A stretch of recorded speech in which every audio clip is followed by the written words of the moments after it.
You are listening to What Goes Around, a Brooke B Productions limited audio drama series. This is a work of fiction. Any similarities to actual persons, living or dead, or actual events is purely coincidental.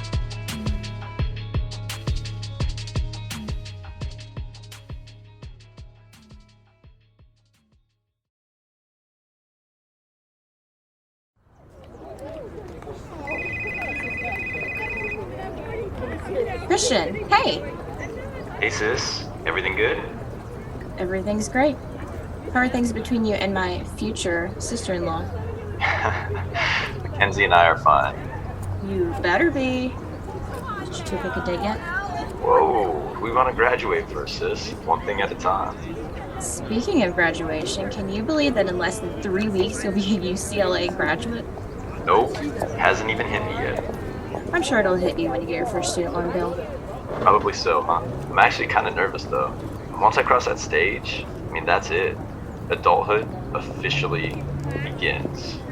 And when it begins, you're going to be working for one of the top sports agencies in LA, making crazy money, and living in a gorgeous house in the Pacific Palisades with your equally gorgeous soon-to-be wife. Damn, that actually sounds really good. Well, I was just calling to check on you, see how you were doing with everything going on. I'm good. I'm just walking to class. I hear you're in the car. Where are you headed? I'm actually pulling up at Mom's house. I'm gonna go ahead and take her to lunch. That's nice. Everything okay?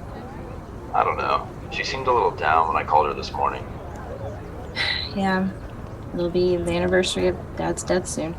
Yup. 3 years. Feels like yesterday. You should come home more often, Bree. She needs us. I know. I'm gonna do better. Hey, Bree. Hey, bestie. Christian, let's finish talking about this later, okay? All right. And don't be late for class. You sound like Mom. Bye, Brianna. Bye. So, where were you last night? I went to sleep around midnight and you still weren't back in the room. So, I've been talking to someone. Don't keep me in suspense. Who? I wasn't sure how to tell you because it's a little awkward. Who? Scott. Jamal's teammate, Scott? Yeah, isn't that wild? We've been talking since before Pac-12. And you're just now telling me? I know him and Jamal have history, and I didn't want to say anything until I knew it was more than just a smash and dash. And is it? Look at my snap. What's on your snap? Just look at it. You two made it Snapchat official with a selfie of you two kissing. Awesome. Brianna. How did you two even hook up? I posted a thirst trap and he slid into my DMs. Wow. Like I said, I know it's kind of awkward, but Jamal and Scott's beef stays between them. First of all, Jamal's beef with Scott is on the basketball court. It's Scott who can't let anything go. So you calling Scott petty? I'm not calling him anything. I just don't want you to make it seem like Jamal has this animosity towards Scott when it's not like that. We all know Jamal thinks he's the star of the team, so I don't blame Scott for trying to bring him back down to earth. Jamal's game speaks for itself, so please don't let Scott fill your head with lies. Listen, I've never been a fan of Jamal, but I get where Scott is coming from. You've known Scott for, 5 minutes, and now all of a sudden what he says about Jamal is law? And honestly, Farrah, I'm still trying to figure out why you don't like him. You put Jamal on this pedestal, but he's just like all the other guys who want their cake and eat it too. What's that supposed to mean? I was in the room the night you called Jamal before he left Chicago. And what did he tell you? That he was tired and he was going to sleep. But Scott told me a few of the guys went in Jimmy's room with a bunch of girls, and guess who was there? Jamal. What? Yup. I bet he didn't mention that, huh? Well, what was Scott doing there? He went to get Bryce so two of them could get something to eat. But look, don't get your hopes up when it comes to Jamal. Everyone knows he's about to declare for the draft, and sadly, he's already showing you how he's gonna act. Look, I gotta get to class. I'll see you later. Bye, girl.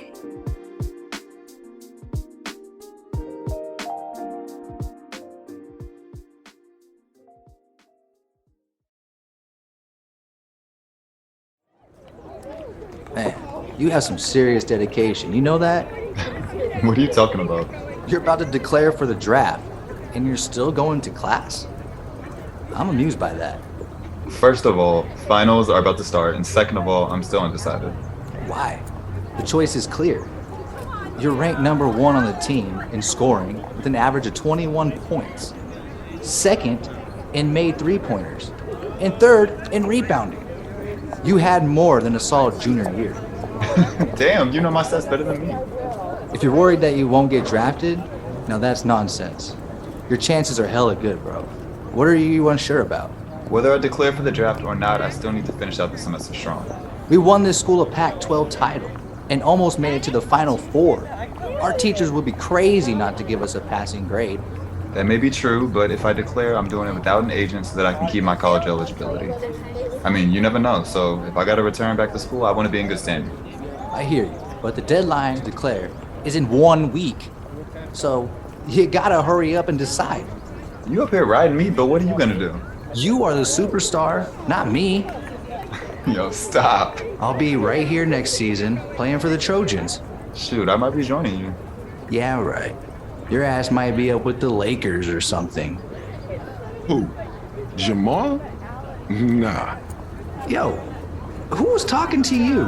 When I hear lies, I gotta call it out. Coming from someone who only scored 18 points in 4 NCAA tournament games and struggled beyond the three-point arc? What you laughing at, Jamal? Hey, don't be mad. You struggled big time, bro, and you made some costly mistakes. We could have won that game against Kansas, but you was either getting stripped or hitting bricks.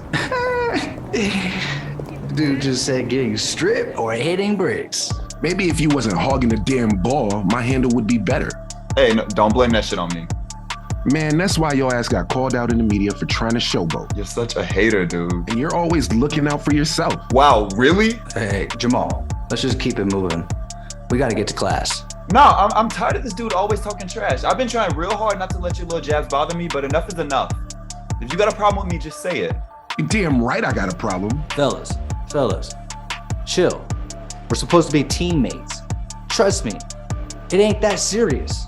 The season is over. There is nothing we can change. I'm going to class. Yeah, take your punk ass to class. Really, Scott? Man, somebody needs to put Jamal in his place. He always talking about how everybody else on the team be playing except himself. He can never do no wrong. I'm telling you, Bryce, dude better watch his back.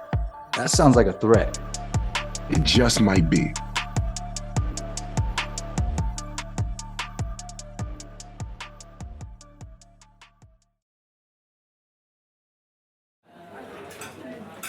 This restaurant is gorgeous. I've never been here before. Yeah, it's pretty nice. One of the senior sports agents was telling me about this place. Good choice. Order whatever you want, Mom. My treat. Hey, how's Mackenzie and her parents? Are they still doing Milan this summer? She's good. And yeah, I think they leave the week after graduation. Years before your father died, I was telling him that we should buy a vacation home in Milan. But he wanted to buy one in Florence. Your father was such an art fanatic. Remember that year when we went to the Bargella Museum? The sculptures were breathtaking. He didn't even want to leave. It felt like we were there all day, but I didn't mind because he was so excited to be there. He was like a kid in a candy store. We haven't been back to Florence since Dad died. Speaking of, who's looking after the house? A realty company in Florence arranges landscaping, maintenance, and housekeeping twice a month. I just can't bring myself to travel there without him. It seems selfish and wrong. I understand, Mom, but maybe a vacation to Florence is what you need. We can go when Mackenzie and her parents are in Milan. The high-speed trains will get us back and forth in less than 2 hours. I don't know, Christian. Your father loved Florence so much, and the thought of being there without him feels unfair. I probably wouldn't even enjoy myself because I'd be crying every 5 minutes.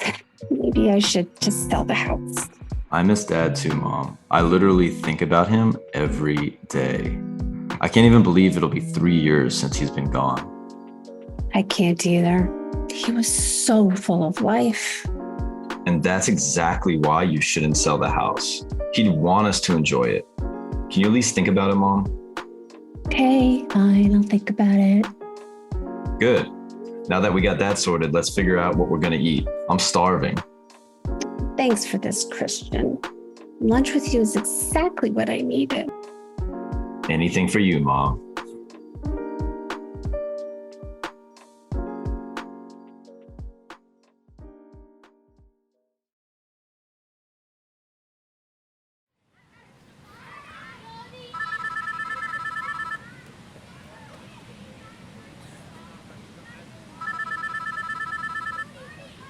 Hi, Jerome. Hey, Ma. How you doing? I'm fine. Sitting outside enjoying this beautiful weather. You should see these kids riding their bikes up and down this street. Reminds me of you and Jamal when y'all were that age. Anyway, how are you holding up? I'm hanging in there. Speaking of Jamal, how's he doing?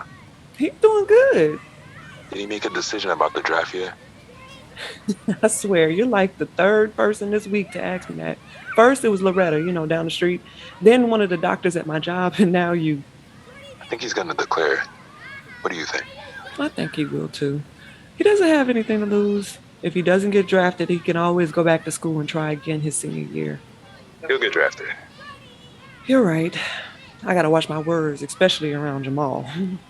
I was finally able to see the podcast interview you did a couple weeks ago with that guy, Pete Collins. I'm surprised you told him he had 2 sons.